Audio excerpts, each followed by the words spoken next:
Magandang araw po mga kaistorya.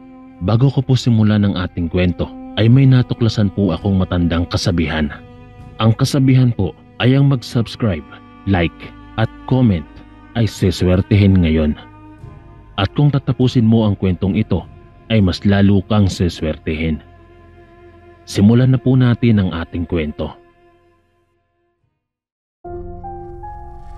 Magandang araw sa lahat ng nakikinig sa channel na ito. At mapagpalang araw sa ating butihing narrator. Ako nga po pala si Enrico. Naninirahan dito sa lalawigan ng Samar. Proud ako na isa ako sa masusugid ninyong tagapakinig dito sa baryo namin, Sir Chris. At lahat ng mga kwentong ibinabahagi ng inyong sender ay pinapakinggan ko habang abala sa ginagawang trabaho kasama ang aking binatang anak. Dahil sa pagkahilig naming mag-amang makinig ng mga katatakutan at kababalaghan, ay kinumbinsi ako ng aking anak na ibahagi sa inyo ang karanasan ko at ng kanyang inang si Roxanne. Taong 1990, naligaw kami ng asawa kong si Roxanne sa isang liblib na baryo sa Samar. Kasalukuyan kasi naming hinahanap ang bahay ng tiyuhin kong albularyo. Napagpasyahan naming bumisitang mag-asawa gawa ng ilang taon nang hindi nakakadalaw sa bahay ng aking ama, si Tiyo Erming. Natandaan ko naman ang lugar kung saan nakatira ang tiyuhin ko. Kaya nga lang, nung naroroon na kami ng asawa ko, ay napag-alaman naming matagal na palang umalis si Tiyo Erming. Noong tanungin ko naman ang isa sa mga dating kapitbahay ng tiyuhin ko, ay may binanggit naman itong baryo at nagwikang sa pagkakaalam niya ay doon umano naninirahan ang tiyuhin ko. Matapos ko ngang makuha ang impormasyon ay bumiyahe kaagad kami ng asawa ko't tinunto ng baryo kung saan naninirahan si Tiyo Erming. Nang mapadpad na nga kami sa baryong binanggit ng matandang na pagtanungan ko, unang tingin ko pa lamang ay tahimik at mukha namang magiliw ang mga tao. Habang nasa kanto kasi kami ni Roxanne at nag-aabang ng masasakyan papasok sa baryo, ay panay ang pagsipat sa amin ng iilang taong naglalakad papasok sa looban ng baryo. Sigurado ka bang ito ang baryong tinirahan ng tiyuhin mong albularyo? Tanong ng asawa ko at hinilot-hilot pa ang binti habang nakaupo sa waiting shed. Yun yung binanggit sa atin ng matanda eh. Kaya malamang dito nga nakatira si Tiyo Erming. Tugon ko at bahagyang sinipat-sipat ang looban ng baryo. Umuwi na lang kaya tayo. Sa susunod na lang natin bisitahin ng tiyuhin mo. Medyo hindi kasi maganda ang pakiramdam ko dito eh. Suwestyon ni Roxanne sa akin. Ano ka ba mahal? Nandito na tayo eh. Hanapin na natin yung bahay niya. Kalahating araw tayong bumiyahe para lang mabisita natin si Tiyo Erming. Tapos mag-aaya ka na kagad umuwi. Tugon ko sa kanya. Sinabi ko sa kanyang magpahinga na muna kami bago namin hanapin ang bahay ni Tiyo Erming. Pasado 4:00 ng hapon pa lang naman ang mga oras na yon. Kaya't ayos lang. Ipagtanong-tanong na lamang namin sa mga tao sa looban ng baryo kung saan ang tirahan ng tiyuhin ko para mas mabilis naming mahanap mamaya ang bahay nito. Habang nakaupo kami, ay napapansin kong iilan lamang ang mga sasakyang dumaraan at sa tuwing may sasakyang dadaan ay hinihintuan kami at pilit na pinapasakay. Tumatanggi naman kaming mag-asawa. Sinabihan kami ng mga iyong umalis na doon bago magtakip silim. Nagtataka ako at hindi maintindihan kung bakit nasabi yon ng mga dumadaang tricycle o habal-habal na motor sa aming mag-asawa. Napapansin ko ring ang ibang sasakyan naman na dumadaan ay tila ba may kinakatakutan ng mga ito. Malayo pa lang kasi sa kinaroroonan namin ay humaharurot na ang mga yon. Bakit kaya ganyan ang mga ikinikilos na mga dumadaan dito? Parang takot na takot sila. Kunot noong tanong ng asawa ko nang may pagtataka. Hindi ko alam. Huwag mo na lang pansinin ang mga yan. Maya-maya, pag nakapagpahinga ka na, hanapin na natin ang bahay ni Chong ha. Wika ko sa kanya. Tumango naman ang asawa ko at muling hinilot ng bahagya ang binti niya. Sumakit daw kasi yun sa kakalakad namin kanina noong pinuntahan namin ang bahay ni Tio Erming sa dating tirahan nito. Makaraan lamang ang ilang sandali ay may lumapit na matandang babae sa amin. Inalok kami nito ng tubig dahil mukhang pagod na pagod umano kaming dalawa ng asawa ko. Maraming salamat po, Manang. Pagpapasalamat ko matapos abutin ng lalagyan ng tubig at agad na tinungga. Sa totoo lang kasi, Sir Chris, uhaw na talaga ako. Tiniis ko lang dahil nagmamadali nga kaming bumiyahe ng asawa ko kanina. Para bago magdilim ay mahanap na namin ang tirahan ni Tio Erming. Naisip ko kasing doon na lamang ako iinom ng tubig. Matapos ko ngang uminom ay naibsa ng uhaw na nararamdaman ko. Samantalang ang asawa ko naman ay mariing tumanggi dahil hindi pa naman daw siya nauuhaw. Saan ba ang punta niyo? At mukhang bagong salta yata kayo rito. Tanong ng matanda sa amin. Dyan lang po sa looban. Bibisitahin lang po namin yung tsuhin ko. Tugon ko. Magsasalita pa sana ang matanda nang sa may biglang sumigaw na lalaki at para bang pinapagalitan nito ang ali. Hoy tanda! Anong ginagawa mo rito ha? Umalis ka rito bago pa kita ipakaladkad sa mga alaga kong aso. Pabulyaw na sigaw ng lalaki. Kaagad na napalingon kaming mag-asawa sa lalaking nagsalita.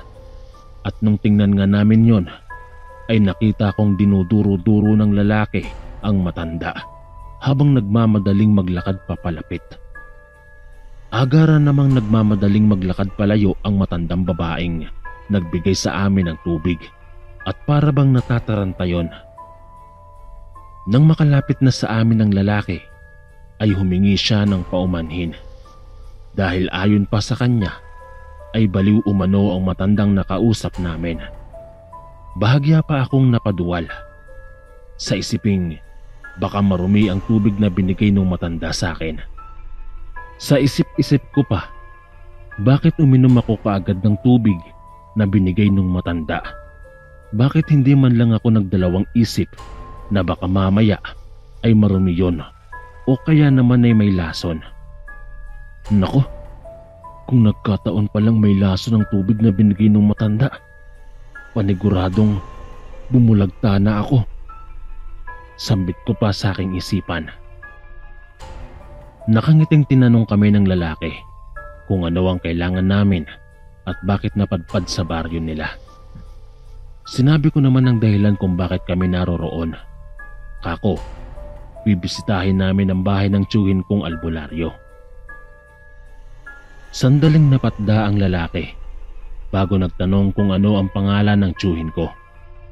Baka raw kilala niya yon dahil isa siya sa mga nangangasiwa sa baryo nila.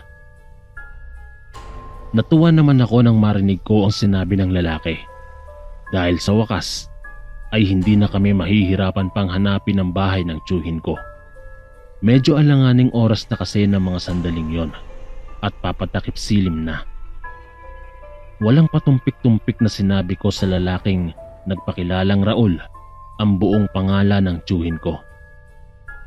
Tara, dun tayo sa bahay mag-usap. Sa tingin ko kasi kilala ng ama ko ang hinahanap mong tiyuhin. Aya pa ng lalaki sa amin. Sumunod na nga kami sa paglalakad papasok ng baryo. Habang naglalakad na nga kami papasok, ay nakikita ko kung paano kami tingnan ng mga tao sa kani-kanilang bakuran.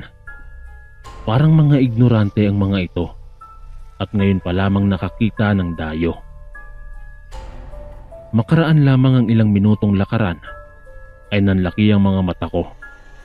Nang sa walang ano-ano, may nakita akong isang matandang lalaki na nakaupo sa loob ng bakuran nito at abala sa pagngat-ngat ng hilaw na karne Nakangisi pa ito habang nakatingin sa amin at kakaiba ang mga titig na ipinukol sa amin.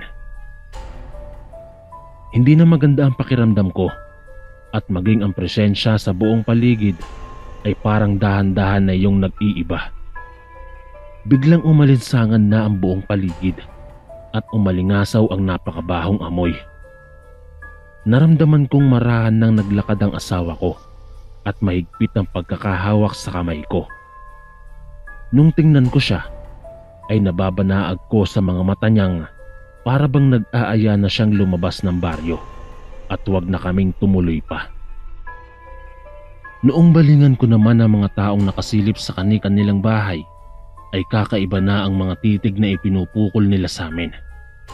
Kung kanina ay ignoranting tingnan pa ang mga yon, ngayon naman ay parang asong anumang sandali ay nakahanda lumapa ng kaaway ang mga yon. May mga bahid ng dugo rin akong nakikita sa bakuran at may mga nakasabit pang bungo ng hayop. Patong-patong na ang kabang nararamdaman ko. Kaya naman naglakas loob na akong magsalita at sinabihan ng lalaking lalabas na kami ng baryo. At sa susunod na lang kami babalik. Nakalimutan ko kasing susunduin pala kami ng tiyuhin ko.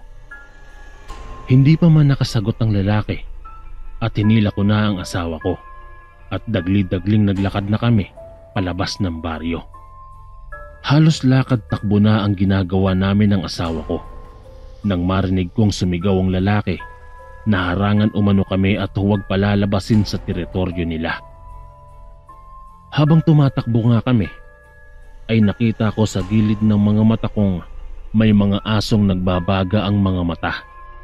Walang tigil sa paglalaway at umaangil sa bawat bahay na madadaanan namin.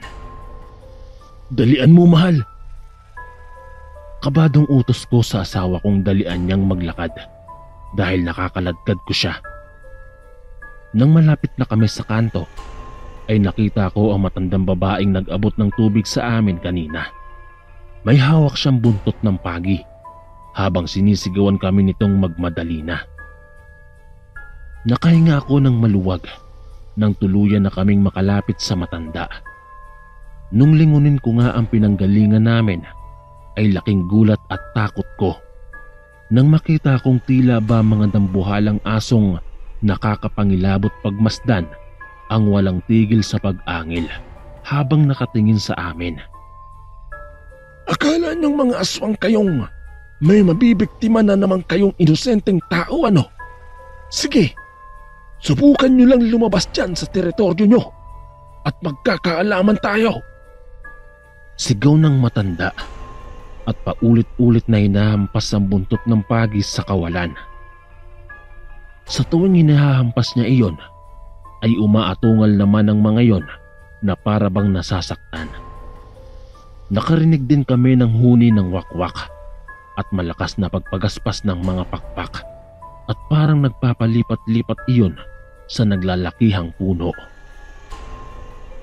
Dinala na nga kami ng matandang nagpakilalang si Capo Rencia sa bahay niyang nasa Karatig Sitio. Noong makarating na kami sa bahay niya, ay sinabi niya sa aming napadaan daw siya doon nang makita niya kami at nararamdaman niyang parang may hinahanap kami. Noon nga daw na sumama kaming pumasok sa baryo ng mga aswang ay hindi siya mapalagay. Kaya ang ginawa niya ay nagbabaka sakali siyang mag-abang sa labasan upang sa ganoon kung makalabas man kami ng buhay ay matutulungan niya kami. Hindi nga siya nagkamali. Sinabi namin sa kanya ang pakay namin at binanggit ko ang pangalan ng tiyuhin ko. Bibisita pala kayo sa bahay ng albularyong si Ermeng. Abay, mali nga ang napasukan ninyong lugar kanina. Dahil dito lang sa sityo kung saan ako naninirahan, nakatira si Ka Ermeng. Ani pa ng matanda. Bago nga mag-alas 7 ng gabi, ay hinatid niya kami sa bahay ng tiyuhin ko. Nagulat naman si Tiyo Ermeng dahil sa biglaang pagbisita naming mag-asawa. Bago umalis sa matandang manggagamot, ay nagpasalamat kami sa kanya Dahil kung hindi sa kanya, ay baka napahamak na kami ng asawa ko. Nanatili pa kami ng ilang araw sa bahay ng tiyuhin kong albularyo, Sir Chris, dahil ginamot kami ni Tiyo Erming sapagkat namarkahan kaming mag-asawa. Hindi naman nagtagal ay tagumpay namang naalis ng albularyo ang marka ng aswang. Dito na lamang po ang aking kwento, Sir Chris. Maraming salamat po.